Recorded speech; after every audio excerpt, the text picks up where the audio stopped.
Good morning, welcome to V3 news. లక్ష్యం సమాజహితం. నేను Ganesh. Bulletin ముందుగా హెడ్లైన్స్ చూద్దాం. ఘనంగా చాకలి ఐలమ్మ 35వ వర్ధంతి. దేశ్ముఖ్ల కృత్యాలకు ఎదురు నిలిచి పోరాడిన వీరనారి ఐలమ్మ అని నివాళులు.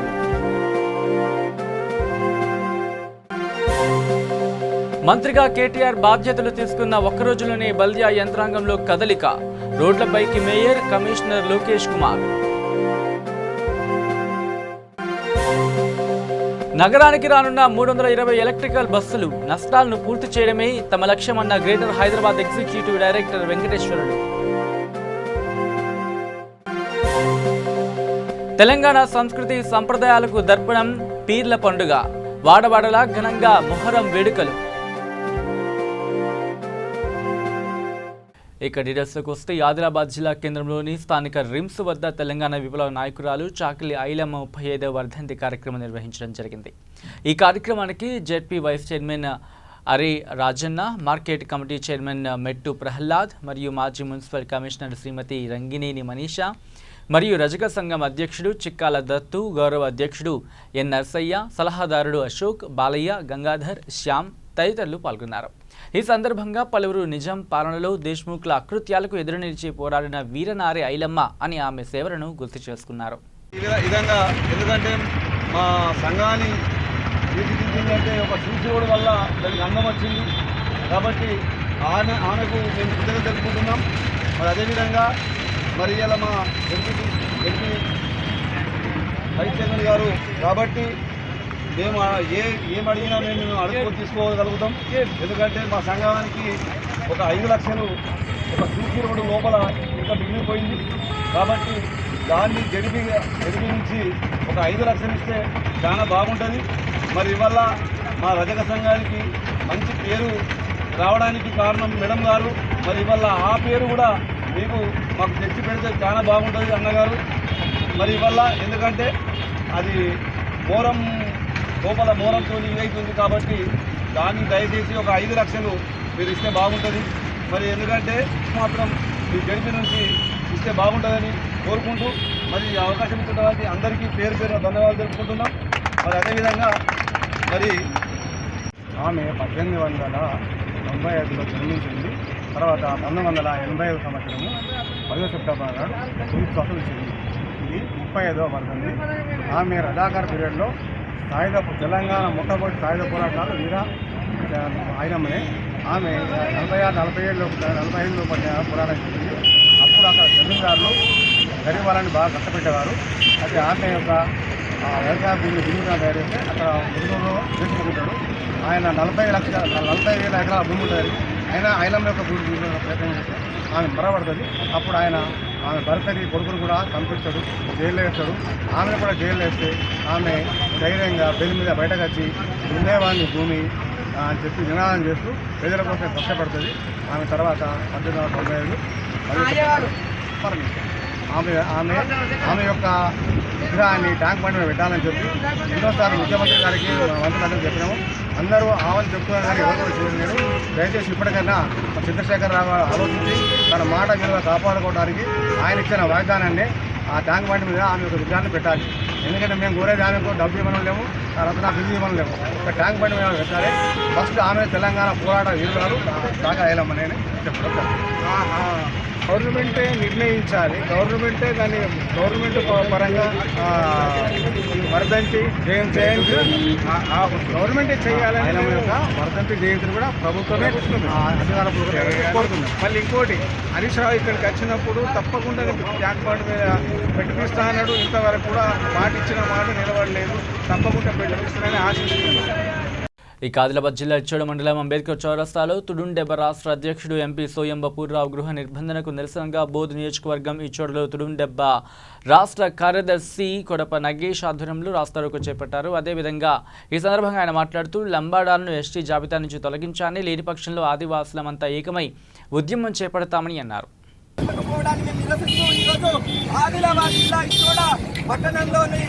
కేసీఆర్ గారి యొక్క ఆలోచన విధానాన్ని నిరసిస్తూ ఏదైతే నిన్ననే మన ఉత్తర శాఖ మంత్రి అయినటువంటి సత్యవతి వారు మా యొక్క ఆదివాసులపై చూస్తున్నటువంటి దృష్టిలో పెట్టుకొని ఈరోజు వారి యొక్క వివరణను ఎన్నికలు తీసుకోవాలి. ఆదివాసుల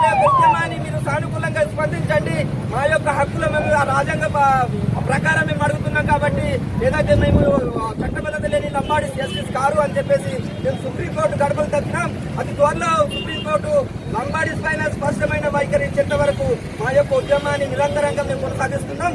మేము ఒకటే అడగదలుచుకున్నాం, గౌరవ ఈ రాష్ట్ర మంత్రివర్యులకి తర్వాత ముఖ్యమంత్రి వారికి ఈరోజు పార్లమెంటులో శాసనం పొంది ఆదివాసీ పక్షాన మాట్లాడుతూ ఉంటే ఆదివాసీ నేతకు ఘన సన్మానం చేయడానికి ఆర్మూర్లో ఆహ్వానిస్తే అక్కడ ఉన్నటువంటి స్థానిక ఎస్ఐ వారి తర్వాత సిఐ వారు అనుమతిచ్చారు.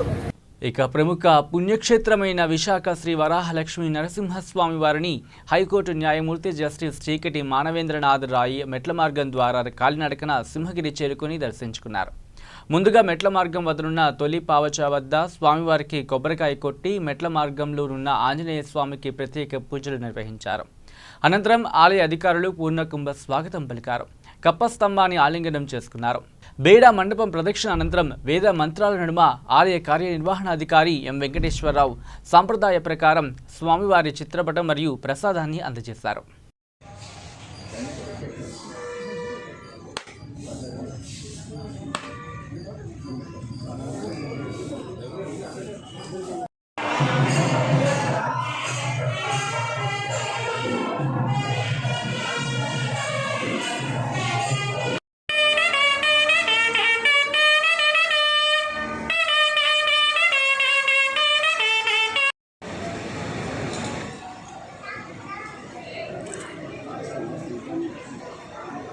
ఇక మున్సిపల్ శాఖ మంత్రిగా కేటీఆర్ బాధ్యతలు తీసుకున్న ఒక్క రోజులోని బల్దియా యంత్రాంగంలో పాలక మండలిలో కదలిక వచ్చింది. ఉదయం 6 గంటలకే మేయర్ బొంతు రామ్మోహన్, కమిషనర్ లోకేష్ కుమార్ రోడ్లపైకి వచ్చారు. గత కొద్ది రోజులుగా హైదరాబాద్ మహానగరంలో విష జ్వరాలతో ప్రజలు ఆసుపత్రుల పాలవుతున్నారు. దీనికి ప్రధాన కారణం నగరంలోని పారిశుద్ధ్య సమస్య వల్లనే దోమలు పెరుగుతున్నాయని నిర్ధారించారు. కేటీఆర్ మంత్రిగా బాధ్యతలు తీసుకున్న 24 గంటల్లోపే మున్సిపల్ ఉన్నతాధికారులతో సమీక్షా సమావేశం నిర్వహించారు. హైదరాబాద్ నగరంతో పాటు తెలంగాణలోని మిగతా పట్టణాలలో పారిశుద్ధ్య సమస్యను సీరియస్గా తీసుకోవాలని ఆదేశాలిచ్చారు. మంత్రి కేటీఆర్ స్వయంగా జీహెచ్ఎంసీ కార్యాలయంలో బొంతు రామ్మోహన్, కమిషనర్ లోకేష్తో పాటు అన్ని విభాగాల ఉన్నతాధికారులతో 6 గంటల పాటు సమీక్ష నిర్వహించారు. క్రింది స్థాయి అధికారుల నుంచి మేయర్, కమిషనర్తో పాటు కార్పొరేటర్ అందరూ ఉదయం 6 గంటలకే నగరంలోని వీధుల్లో పర్యటించి పారిశుద్ధ్య సమస్యను పర్యవేక్షించాలని సూచించారు. దీంతో మేయర్ బొంతు రామ్మోహన్ మాణిక్యేశ్వరనగర్ డివిజన్లో, కమిషనర్ లోకేష్ కుమార్ నెక్లెస్ రోడ్లో జోనల్ కమిషనర్, డిప్యూటీ కమిషనర్లతో కలిసి చెత్త వ్యర్థాలను రోడ్లపై తొలగించే కార్యక్రమానికి శ్రీకారం చుట్టారు.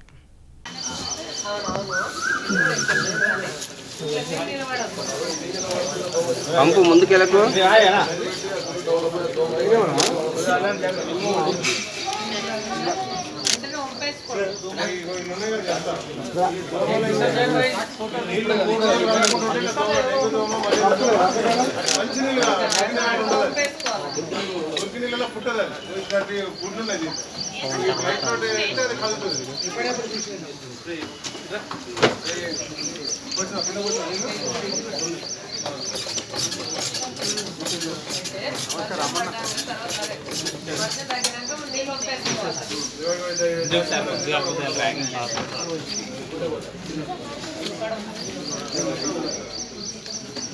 నీళ్ళు పూడకుండా వాటిలో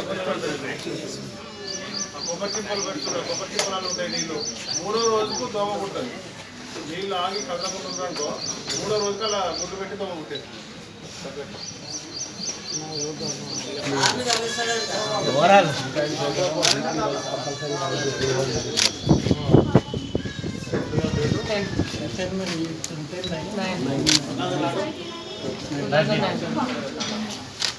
అలాగే పెద్ద మనిషి కాదు.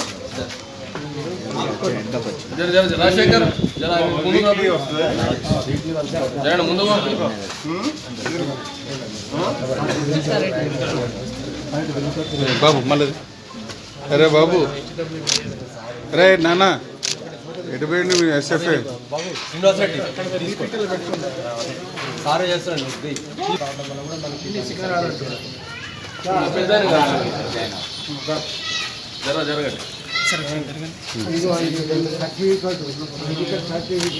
ఏం కావాలి? ఉస్మానియా ఇచ్చారు, ఈ గాంధీ హాస్పిటల్ చిన్న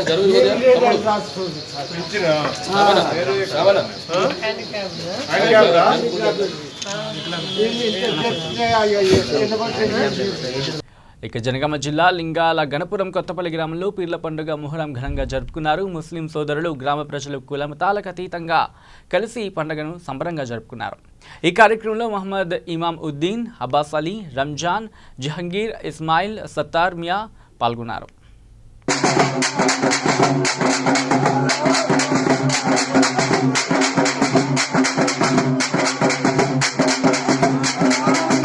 ఇక ప్రముఖ పుణ్యక్షేత్రం కాణిపాకంలో అగ్ని ప్రమాదం చోటు చేసుకుంది. కాణిపాకంలోని వరదరాజస్వామి ఆలయం సమీపంలో ప్రైవేటు లడ్డూ ప్రసాదాన్ని తయారు చేసే గోడౌన్లో ఇవాళ ఉదయం అగ్ని ప్రమాదం సంభవించింది. లడ్డూలు తయారు చేయడానికి వేడి చేస్తున్న సమయంలో షార్ట్ సర్క్యూట్ కారణంగా మంటలు వేగంగా వ్యాపించాయి. దీంతో పరిసర ప్రాంతాలు దట్టమైన పొగతో కమ్ముకున్నాయి. వెంటనే సంఘటనా స్థలానికి చేరుకున్న ఫైర్ సిబ్బంది మంటలను అదుపు చేశారు. అదృష్టవశాత్తు ఎలాంటి ప్రాణనష్టం సంభవించలేదు.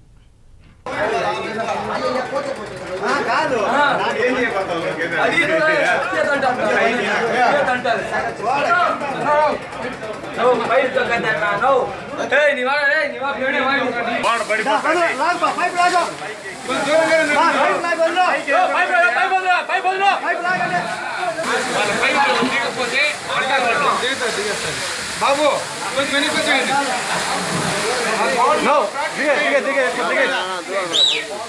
వేడికి పోవాలని పగిలిపోతాను భయం అది. ఇక రాష్ట్ర వ్యాప్తంగా జ్వరాలు ప్రజలను అతలాకుతలం చేస్తూ ఉంటే వాటిని నివారించడంలో ప్రభుత్వం విఫలమైందని సిఎల్పి నాయకుడు మల్లు భట్టి విక్రమార్క సతీమణి అమ్మ ఫౌండేషన్ చైర్పర్సన్ మల్లు నందిని ఆరోపించారు. మధుర నియోజకవర్గ పరిధిలోని అన్ని ప్రాథమిక ఆరోగ్య కేంద్రాలను పరిశీలించారు. జ్వరాలతో బాధపడుతూ మధుర ప్రభుత్వ సివిల్ ఆసుపత్రిలో చికిత్స పొందుతున్న రోగులను పరామర్శించారు. ముదిగొండ మండల కేంద్రంలోని ప్రాథమిక ఆరోగ్య కేంద్రాన్ని సందర్శించారు. అక్కడి జ్వర పీడితులను పరామర్శించారు. వైద్యాధికారులతో మాట్లాడుతూ రోగులకు కావాల్సిన మందులు అందుబాటులో ఉంచాలని కోరారు.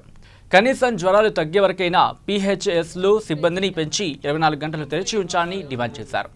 ముదిగొండ, గోకినపల్లి గ్రామాల్లో బాధిత కుటుంబాలను పరామర్శించారు.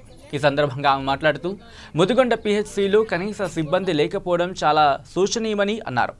ఇక్కడ ఎటువంటి సౌకర్యాలు లేకపోవడంతో ప్రజలు తీవ్ర ఇబ్బందులు పడుతున్నారని, జిల్లాలో ఎక్కువ వైరల్ డెంగీ జ్వరాలతో చనిపోయినా పట్టించుకునే ప్రభుత్వాన్ని దుయ్యబట్టారు. ప్రభుత్వం స్పందించకుండా ఉందని, పరిస్థితి ఇలానే ఉంటే మా ఆందోళన ఉధృతం చేస్తామని ప్రభుత్వాన్ని హెచ్చరించారు. కుట్లు వేసిందా మరి? ఖమ్మం పోయి కుట్లు వేయించుకుని రావాల్సి వచ్చింది. ఖమ్మంలో కూడా గవర్నమెంట్ హాస్పిటలే, ముదిగొండ కూడా గవర్నమెంట్ హాస్పిటల్. కానీ ముదిగొండ ఇక కర్నూలు జిల్లా ఆలూరు మండలంలో ప్రజలందరూ మొహరం పండుగను ప్రజలు కలిసిమెలిసి జరుపుకున్నారు. ఇలాంటి గొడవలకు పాల్పడకుండా మొహరం పండుగను హిందూ ముస్లింలు కలిసిమెలిసి ఒకరిని ఒకరు శుభాకాంక్షలు చెప్పుకుంటూ సంతోషంగా జరుపుకున్నారు. అదేవిధంగా ఆలూరు పట్టణంలో ప్రజలు మొహరం పండుగను పురస్కరించుకుని పొటెస్కాలు మరియు పులివేషాలు వేసి మొహరం పండుగని భక్తి శ్రద్ధలతో జరుపుకున్నారు.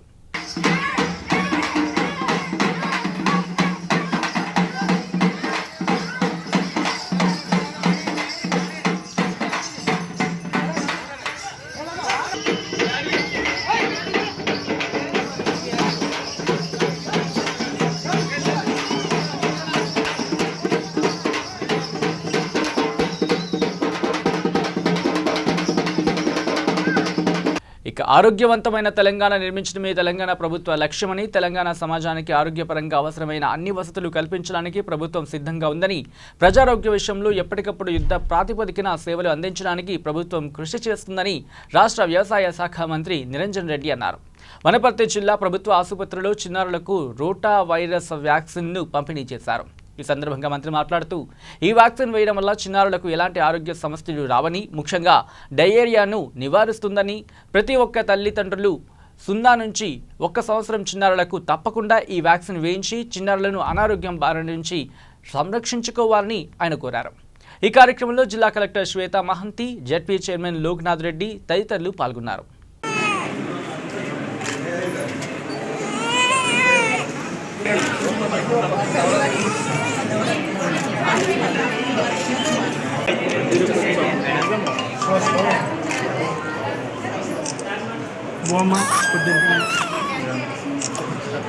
మీరు ఏం చేస్తామమ్మా?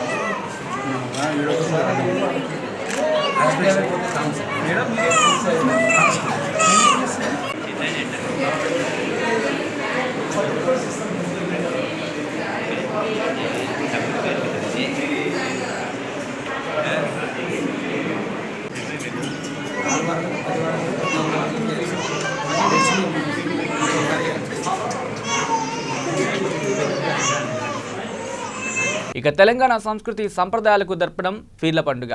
ఈ మాసం వచ్చిందంటే చాలు 10 రోజుల పాటు గ్రామాల్లో మనకు ఫిరీలు అంటే సవారీలు కనిపిస్తాయి. కుల మతాలకు అతీతంగా జరుపుకునే పండుగ ఫీర్లు అంటే మొహరం ముస్లింలు హిందువులు జరుపుకుంటారు. మహమ్మద్ ప్రవక్త మనవడు హజరత్ అల్లా హుస్సేన్ వీరమరణం పొందిన రోజు మొహరం జరుపుకుంటారు. కర్బాల మైదానంలో సత్యం కోసం, న్యాయం కోసం, ధర్మం కోసం, ఇస్లామీయ ప్రజాస్వామ్య పరిరక్షణ కోసం 10 రోజుల పాటు శత్రు సైన్యంతో పోరాడి హజరత్ హుస్సేన్ అంటే షాహిద్ వీరమరణం పొందిన రోజు. ఇది ముస్లింలకు నూతన సంవత్సరం, కొత్త ఏడాది ప్రారంభం. సంవత్సరంలోని 12 నెలలలో ఇస్లాం పవిత్రమైన మాసాలలో మొహరం నెల కూడా ఒకటి. రంజాన్ రోజా తర్వాత హసిర రోజా అత్యంత పవిత్రమైనది. ఫీర ఊరేగింపులో భక్తులు సవారీలకు దట్టీలు కట్టి మొక్కులు తీర్చుకుంటారు. గ్రామాల్లో అస్తేధూలా హల్వా ఆడుతారు. కొన్ని చోట్ల కొందరు భక్తులు మాతం నిర్వహించి రక్తం చిందిస్తారు. ఫిరలు బావిలో పడడంతో ఈ పండుగ ముగుస్తుంది.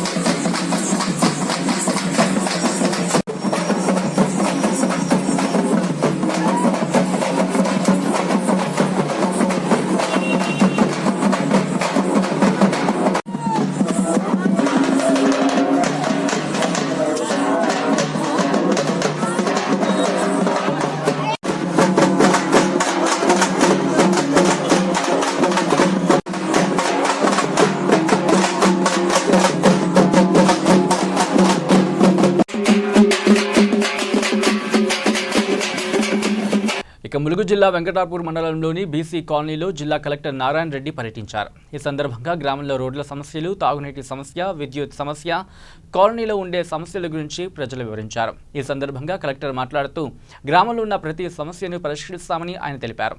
అనంతరం బీసీ కాలనీలోని వీధులు, రోడ్లు, కాలువలను పరిశీలించారు. అక్కడ ఉన్నటువంటి పిచ్చి మొక్కలను తొలగించి కాలనీలో నివసిస్తున్న ప్రతి ఒక్కరూ వారి వారి ఇంటి చుట్టుపక్కల పరిసర ప్రాంతాల్లో శుభ్రంగా ఉంచుకోవాలని సూచించారు.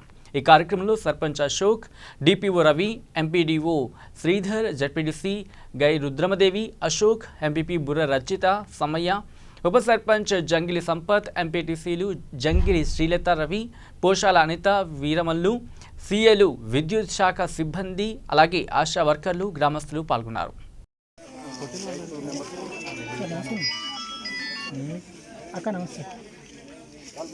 వాళ్ళ బాధ కూడా చెప్పారు సార్. వేసే వాళ్ళ వాళ్ళు మా దగ్గరికి వచ్చి సార్ మాకు పిల్లలు రావట్లేదు, మాకు ఇబ్బంది అవుతుంది, మరి తర్వాత మాకు కాలేజీ పోతే మనం రాలేదంటే కూడా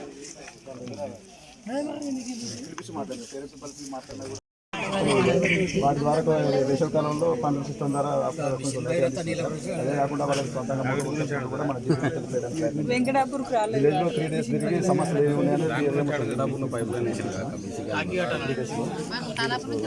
మొత్తం తిరిగి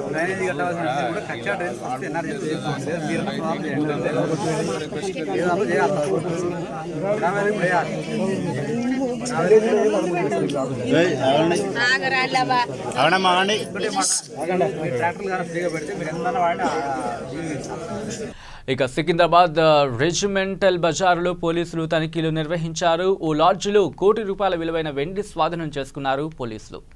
ఇద్దరిని అదుపులోకి తీసుకున్నారు. 15 కేజీల బిల్లుతో 28 కేజీల వెండి నగరానికి తీసుకొచ్చారు కోల్కతా వ్యాపారులు.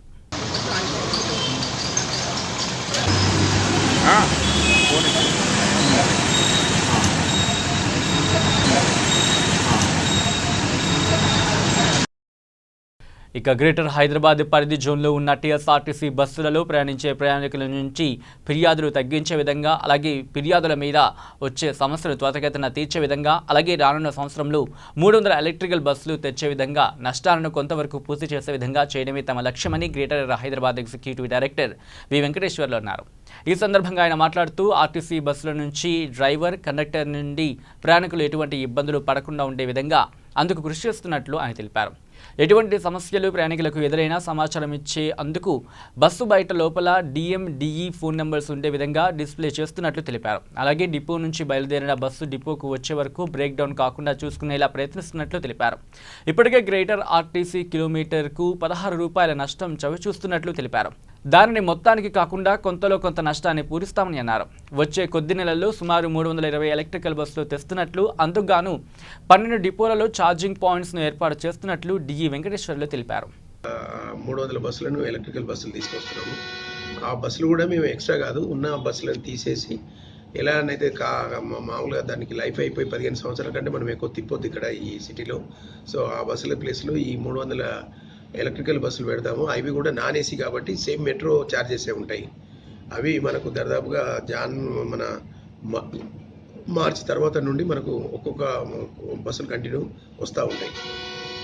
తర్వాత ఇక్కడ బస్సులు దాదాపుగా నాకు ఒక కిలోమీటర్కు దాదాపుగా 16 రూపాయల లోటు బడ్జెట్తో పోతున్నది. అంటే నాకు వచ్చే ఎర్నింగ్ ఏమో 42 రూపాయలు, నా ఖర్చు ఏమో 58 రూపాయలు, దాదాపు 16 రూపాయలు. ఈ 16 రూపాయలలో ఇంటర్నల్గా మా వాళ్ళకి ఏసీ IT అప్పు, తర్వాత ప్యాసింజర్లతో మేము ఇంటరాక్ట్ అయ్యి తీసుకొచ్చేది కొంత అట్లీస్ట్ మాకు ఒక 5-6 రూపాయలన్నా ఇంక్రీజ్ చేసి ఆ పరిస్థితి కల్పించుకొని మా డిపో మేనేజర్లను దాదాపుగా అంతటా కూడా మూవ్మెంట్ అయ్యి తిరుగుమని చెప్తా ఉన్నాము ప్యాసింజర్లను. అలానే డ్రైవర్ల సోదరులకు, కండక్టర్లకు, వాళ్ళకు కూడా మేము డ్రైవర్ కండక్టర్లకు కూడా చెప్పింది ఏంటంటే, ఎక్కడన్నా ప్యాసింజర్ అనేవాడు టక్కున ఉండేది ఉంటే ఈ వెనక వచ్చే వాళ్ళకి ఇబ్బంది కలగకుండా ఇమీడియట్లీ అతన్ని పికప్ చేసుకుంటూ ఉంటే అట్లీస్ట్ మాకు పర్ కిలోమీటర్ కన్నా మాకు ఇమీడియట్లీ ఒక 2 రూపాయలు 3 రూపాయలు పెరుగుతూ ఉంటుంది. సో అటువంటి చర్యలు కొన్ని చేపట్టినాము. సో దాంట్లో మనము మేము 16 రూపాయలు అయితే ఇంపాసిబుల్ పూడ్చడము. సో మనకు దాదాపుగా 6-7 రూపాయలు పూడ్చుకున్నా మేము ఎలానో గవర్నమెంట్ను రిక్వెస్ట్ చేస్తూ ఉన్నాము. మా గవర్నమెంట్లలో వాళ్ళని ఈ యొక్క 10 రూపాయల మీద వాళ్ళ నుండి సహకారం కోరి వాళ్ళ ఫైనాన్స్ అసిస్టెన్స్ అడుగుతూ ఉన్నాము. వాళ్ళు ప్రొవైడ్ చేస్తే ఇది మనకు దాదాపుగా బ్రేక్ ఈవెన్ చేసేందుకు ఆస్కారం ఉంటుంది. అంటే పెద్ద చర్య కాదు, వాళ్ళని పిలిపించి మందలు ఇవ్వడము జరుగుతుంది. ఒకసారి 2 సార్లు 3 సార్లు అనేటప్పటికీ 4వ సారి వాడు ఎట్లానూ సెట్ అవుతారు. కాబట్టి ఇటువంటి మనకు ప్యాసింజర్లకు దగ్గర అయ్యే కొన్ని ఇంపార్టెంట్ ఇష్యూస్ మనము దీనిని మూవ్ చేశాము. అది ఇప్పుడు ఇంప్లిమెంట్ చేస్తున్నాను. అలానే IT పిల్లలకు అందరికీ కూడా, IT ఎంప్లాయీస్కి అందరికీ కూడా మెయిన్ కారిడార్ ఇప్పుడు కొంచెం మాకు ఈ IT ఏరియా అంతా కూడా కొంచెం కాన్సన్ట్రేషన్ చేయలేదు. సో పోలీసులు చాలా వెరీ ఎక్స్ట్రాడినరీ సహకారం ఉన్నది వాళ్ళది. వాళ్ళ దృష్టిలో మేము ఒక్కరమే అక్కడ ఆపరేట్ చేసే కెపాసిటీ సత్తా ఉంటుంది. ఇంకా ఫ్యూచర్లో కూడా కంపల్సరీ మనకు అక్కడ ట్రాఫిక్ జామ్ కాకుండా ఉండాలి అని అంటే ఓన్లీ RTC ఒకటే ఆల్టర్నేటివ్ అన్న దానికి వాళ్ళు తీసుకొచ్చారు. కాబట్టి వాళ్ళకు అనుకూలంగా, అలానే సో మన యొక్క మా బస్సులను నమ్ముకున్న ప్యాసింజర్లకు అనుకూలంగా వాళ్ళకి ఇబ్బంది కలగకుండా, వారికి కూడా ఏమీ ఇబ్బంది కలగకుండా మా బస్సులను ఇంకా అక్కడ స్ట్రెంథెన్ చేసి ఇంకా బాగా మెరుగైన సేవలు ఇస్తామని, అలానే అక్కడ డెఫినెట్లీ ఇక ముందు రాను కొంత మార్పు అయితే జరుగుతూ ఉంటుంది. ప్యాసింజర్ల దగ్గరగా అవేందుకు మేము స్వయం చాలా కృషి చేస్తామని మీ ముందుగా మీ అందరికీ మాట ఇస్తూ, అలానే దయచేసి మీరందరూ కూడా మీ వల్లనే RTC ఉంటుంది కాబట్టి దయచేసి RTCని ఆదరించండి. ఇక సూర్యాపేట జిల్లాలో విష జ్వరాల కేసులు అంతకంతకు పెరుగుతున్న నేపథ్యంలో రాష్ట్ర వైద్య ఆరోగ్య శాఖ మంత్రి ఈటెల రాజేందర్ జిల్లా ప్రభుత్వ ఆసుపత్రిని పరిశీలించి రోగుల ఆరోగ్య విషయాలు డాక్టర్లను అడిగి తెలుసుకున్నారు. అధికారులను రోగులకు సరైన సౌకర్యాలు కల్పించి సకాలంలో వైద్యం అందేటట్లు చూడాలని డాక్టర్లకు సూచించారు. జిల్లా వైద్య ఆరోగ్య శాఖ అధికారులతో సమీక్షా సమావేశం నిర్వహించారు. ఈ కార్యక్రమంలో మంత్రి ఈటెల రాజేందర్ మాట్లాడుతూ, రాష్ట్రంలో విష జ్వరాలు వ్యాపిస్తున్న నేపథ్యంలో ప్రజలంతా అప్రమత్తంగా ఉండాలని అన్నారు. పరిసరాలను పరిశుభ్రంగా ఉంచుకోవాలని అన్నారు. ప్రభుత్వ ఆసుపత్రులలో అన్ని సౌకర్యాలు అందుబాటులో ఉన్నాయి అని అన్నారు. అనవసరంగా ప్రైవేటు ఆసుపత్రులకు వెళ్లి ఆర్థికంగా నష్టపోవద్దు. ఇక్కడ డాక్టర్లంతా అనుభవజ్ఞులు, వారి సేవలు వినియోగించుకోవాలని కోరారు. డాక్టర్లంతా కేసులు తీవ్రతను బట్టి సకాలంలో అందరూ అందుబాటులో ఉండి సకాలంలో సరైన వైద్యం అందించాలని సూచించారు. ప్రజల ఆరోగ్యం ప్రభుత్వం బాధ్యత. ఈ విషయంలో ఎవరు నిర్లక్ష్యం వహించినా క్షమించే ప్రసక్తే లేదని అన్నారు. అలాగే సూర్యాపేటకు మెడికల్ కళాశాల రావడం గొప్ప వరం అని అన్నారు. మొదటి సంవత్సరం విద్యార్థులకు ఈటెల శుభాకాంక్షలు తెలిపారు. విద్యార్థులందరూ ఈ అవకాశాన్ని సద్వినియోగం చేసుకోవాలని కోరారు. అందరూ కష్టపడి చదవాలని అన్నారు. వైద్య వృత్తి చాలా గొప్పదని అన్నారు. దేవుడి తర్వాత గొప్పగా కీర్తించబడేవారు డాక్టర్లు కాబట్టి ఈ వృత్తిని దైవంగా భావించి సమాజానికి సేవలు అందించండి అన్నారు. మీరు గొప్పగా ఎదగాలని, మీకు మీ కుటుంబ సభ్యులకు సమాజానికి మంచి పేరు తేవాలని ఆకాంక్షించారు ఆయన. ఈ కార్యక్రమంలో మంత్రులు ఈటెల రాజేందర్, పంచాయతీరాజ్ శాఖ మంత్రి ఎర్రబెల్లి దయాకర్ రావు, రాజ్యసభ సభ్యులు బడుగుల లింగయ్య యాదవ్, కోదాడ శాసనసభ్యులు బొల్లం మల్లయ్య యాదవ్, జెడ్పీ చైర్పర్సన్ గుజ్జా దీపిక, జిల్లా కలెక్టర్ అమోయ్ కుమార్, జిల్లా ఎస్పీ వెంకటేశ్వర్లు, జిల్లా వైద్యాధికారి నిరంజన్, వైద్య కళాశాల సిబ్బంది, విద్యార్థులు పాల్గొన్నారు.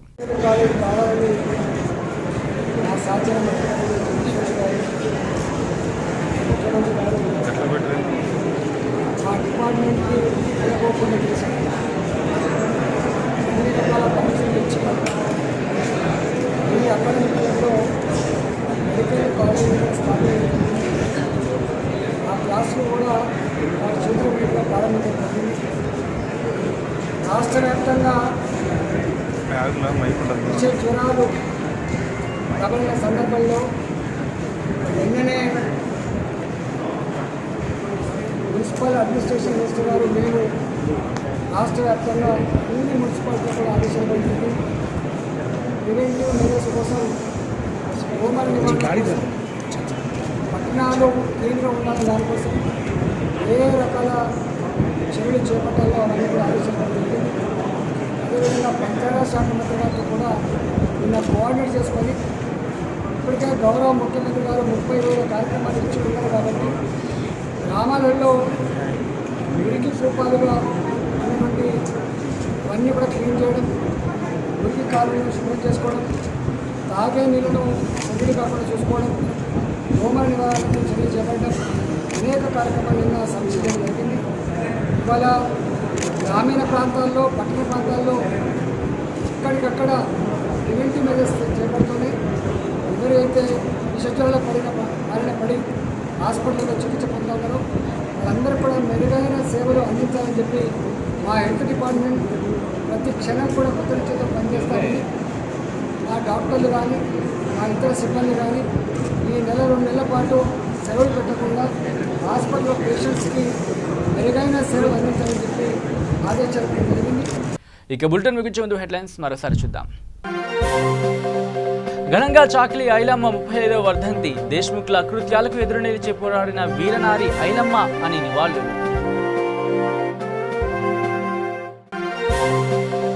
మంత్రిగా కేటీఆర్ బాధ్యతలు తీసుకున్న ఒక్క రోజులోనే బల్దియా యంత్రాంగంలో కదలిక. రోడ్లపైకి మేయర్, కమిషనర్ లోకేష్ కుమార్. నగరానికి రానున్న 320 ఎలక్ట్రికల్ బస్సులు. నష్టాలను పూర్తి చేయడమే తమ లక్ష్యమన్న గ్రేటర్ హైదరాబాద్ ఎగ్జిక్యూటివ్ డైరెక్టర్ వెంకటేశ్వరుడు. తెలంగాణ సంస్కృతి సంప్రదాయాలకు దర్పణం పీర్ల పండుగ. వాడవాడలా ఘనంగా మొహరం వేడుకలు. ఇవి bulletin updates. Keep watching V3 news. లక్ష్యం సమాజ హితం.